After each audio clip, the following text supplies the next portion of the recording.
Thanks for the opportunity to talk about our work. So I'm going to talk about work from my lab. So it's quite strange these days when I talk at a plant conference because everybody looks at me and thinks, doesn't he work on the circadian clock? And when I go to a wheat conference, they all know that I work on wheat. So my group's really split between working on the circadian clock, which is about 1/6 of what we do, and now 5/6, which is working on plant genomics. So I'm going to tell you a story about the wheat epigenome and how my lab have been developing tools and starting to understand what the wheat epigenome looks like. And what's really nice about it is we're using wheat to really address some fundamental biological questions. So we're not really using wheat because we're interested in it being an applied organism that farmers are interested in, but actually can ask some really interesting fundamental biological questions in now a real complex hexaploid. Okay.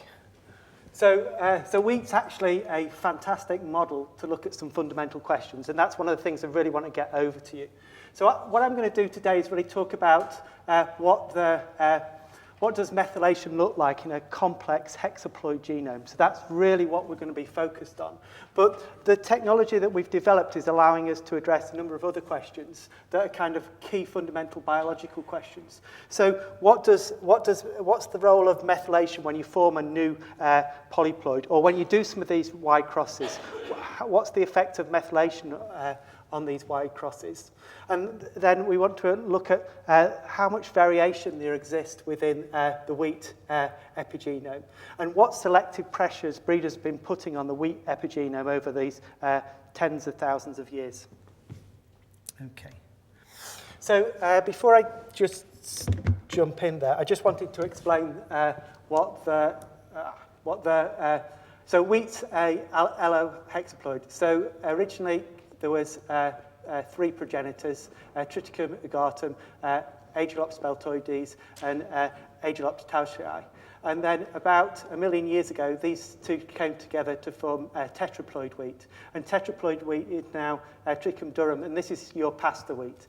And then about 10,000 years ago, these two genomes, this tetraploid and diploid, came together to form hexaploid wheat. And this is bread wheat, and this is really what I'm going to be talking about. In fact, most of my talk is going to be on Chinese spring. So for the Arabidopsis people, Chinese spring is the Columbia of the wheat world. Okay, so this is what wheat looks like. So it's a really complex genome. So it's not just one, but it's 3 genomes, the A, the B, and the D. And you've seen where they came from already. So it's 17 gigabases in size, so it's huge. So maize is 2.3 gigabases, so it's a huge, huge genome.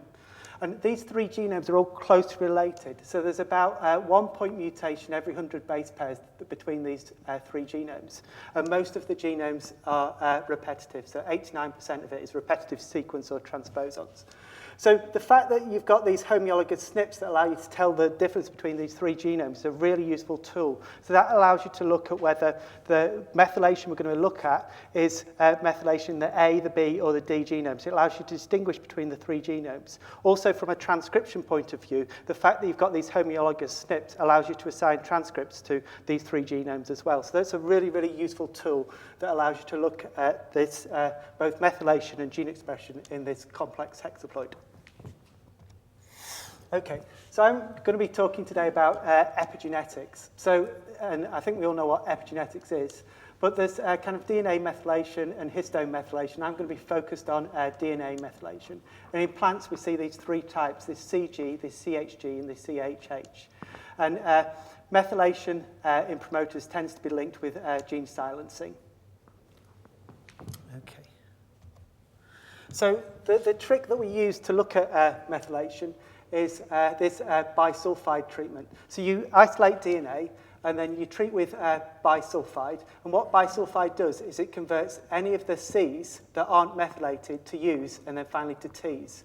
And any of the Cs that are methylated remain as Cs. So what you do, you bisulphite treat, and then you sequence, and then you use bioinformatics tools to then map and identify where those methylation sites are.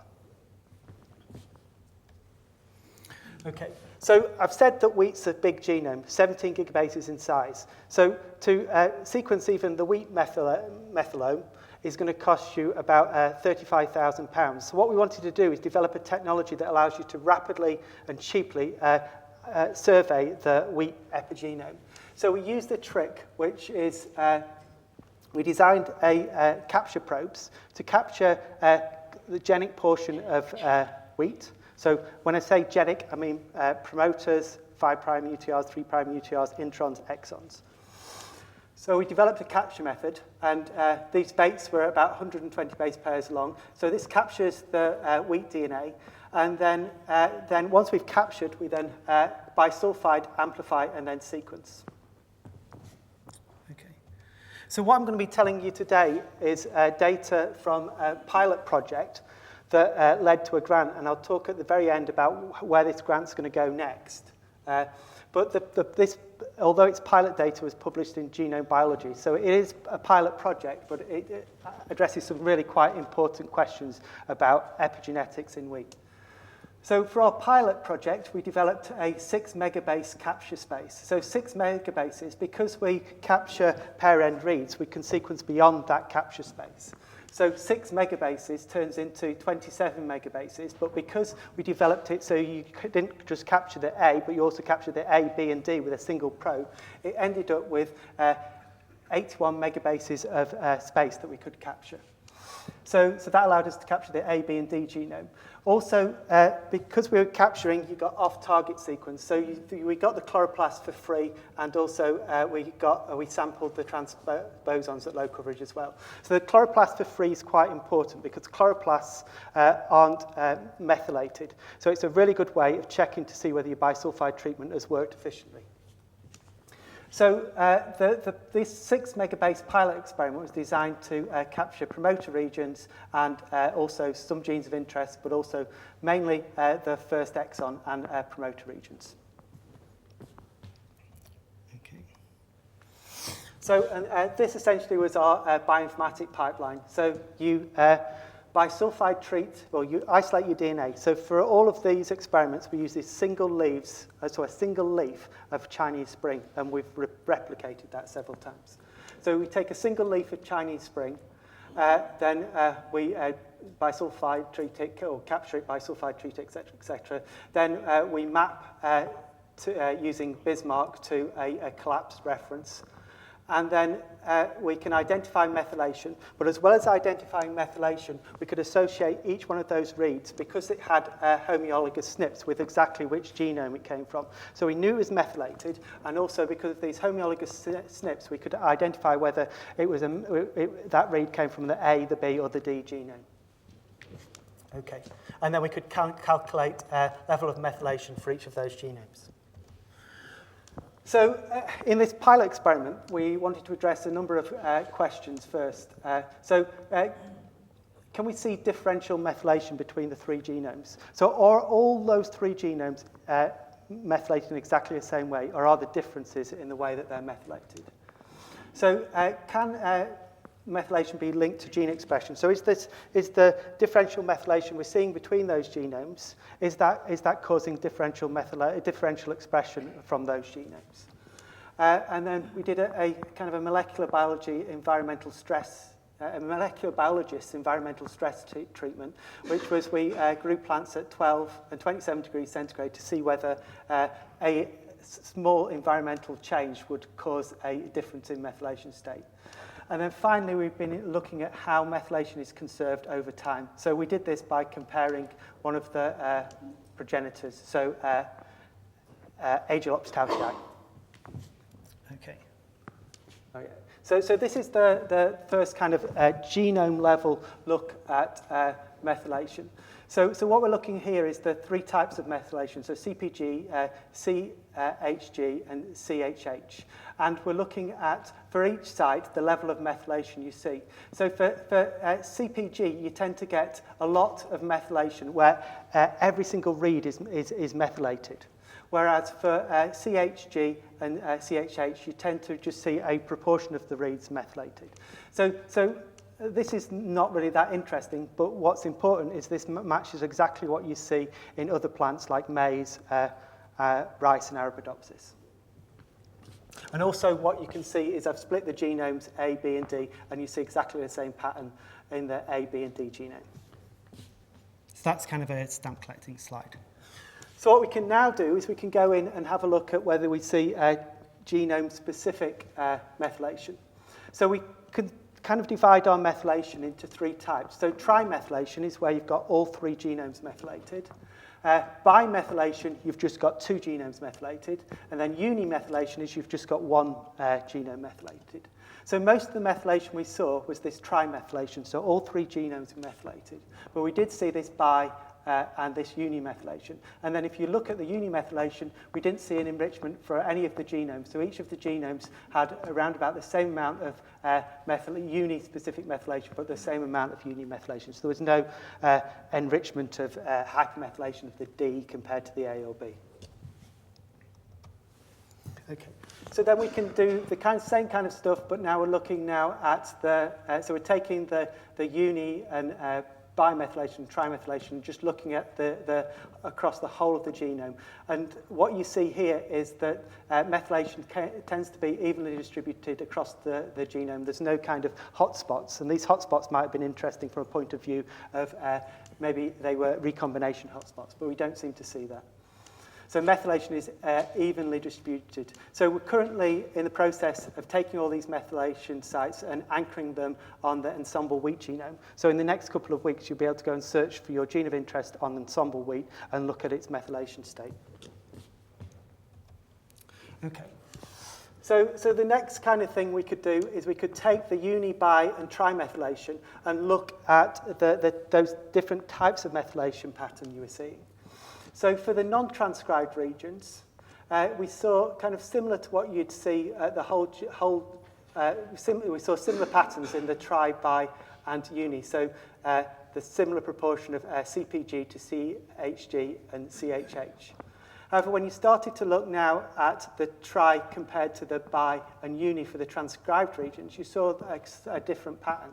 So this is kind of interesting. So what this might mean is, and we haven't proved it, is that this uni and bimethylation, the reason why you might be seeing this increased proportion of CHG and CHH is that they're on the pathway towards maybe becoming a pseudogene, so no longer functional, so on its way to be deleted. The other possibility is that this different type of methylation might be because these uni and bi methylation patterns, these might be associated with maybe a tissue-specific gene expression, and that's something that we'll be testing in the future.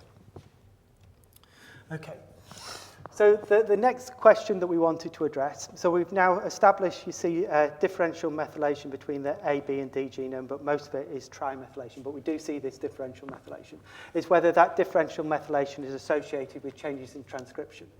And that's what we saw. So here we're looking at methylation of promoter regions and looking at trimethylation and unimethylation.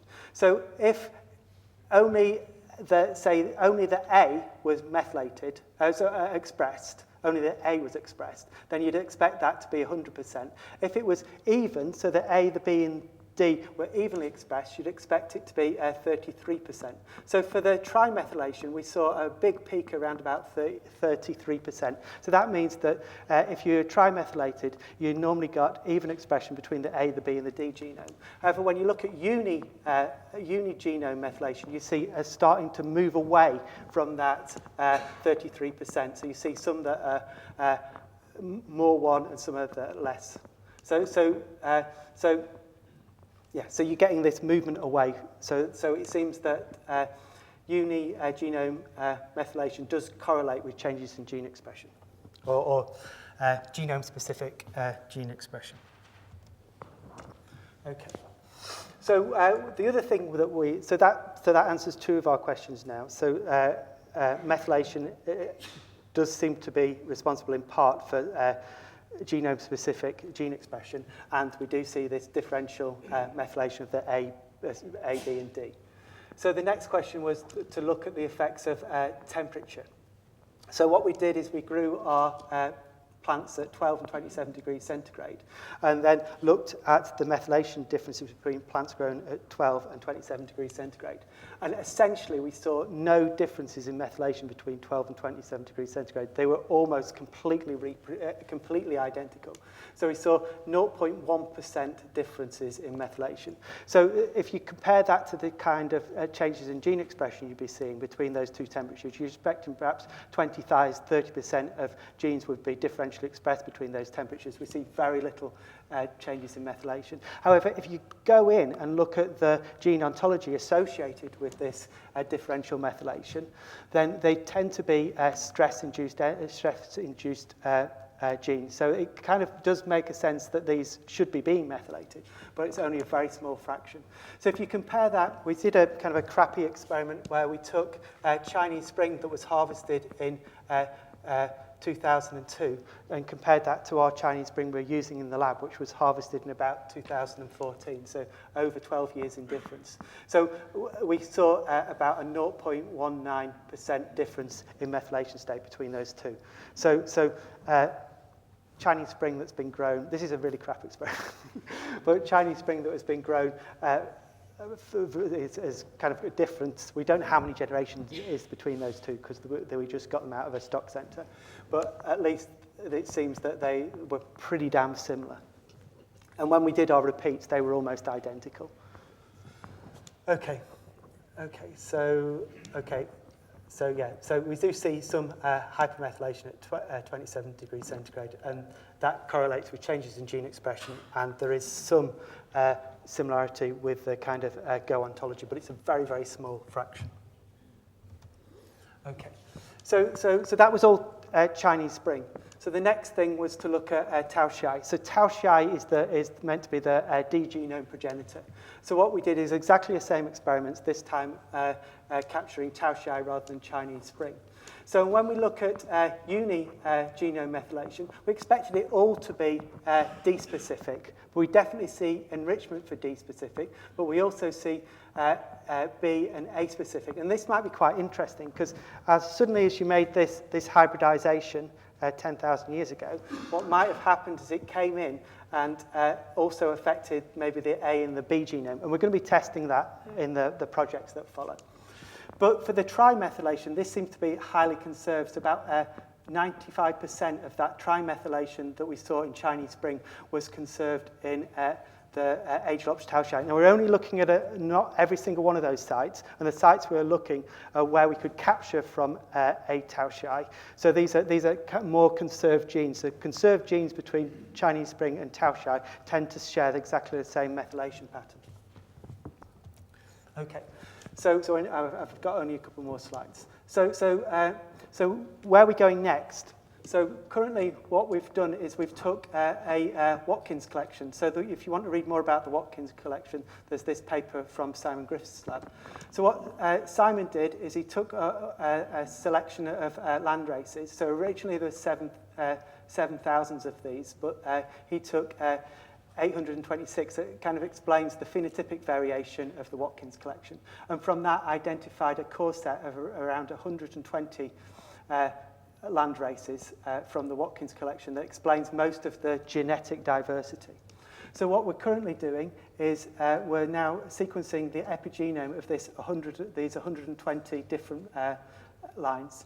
And so far we've just looked at 8 as a pilot. The next 110 are just about to come off our sequencing machine. So by the middle of the summer we'll have information on those as well.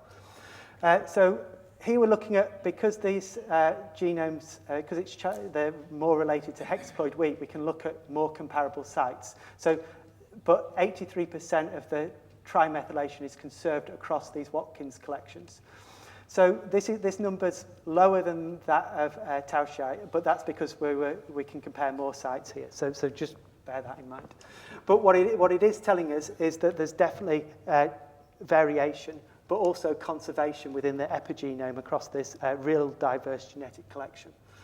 So the idea is to take this 120 panel and now start to phenotype that. So we've got plans to look at drought tolerance, water use efficiency, photosynthetic efficiency, and to do what we call EWAS, so epigenetic wide association studies, to see if we can associate some of these epigenetic changes with phenotypic changes.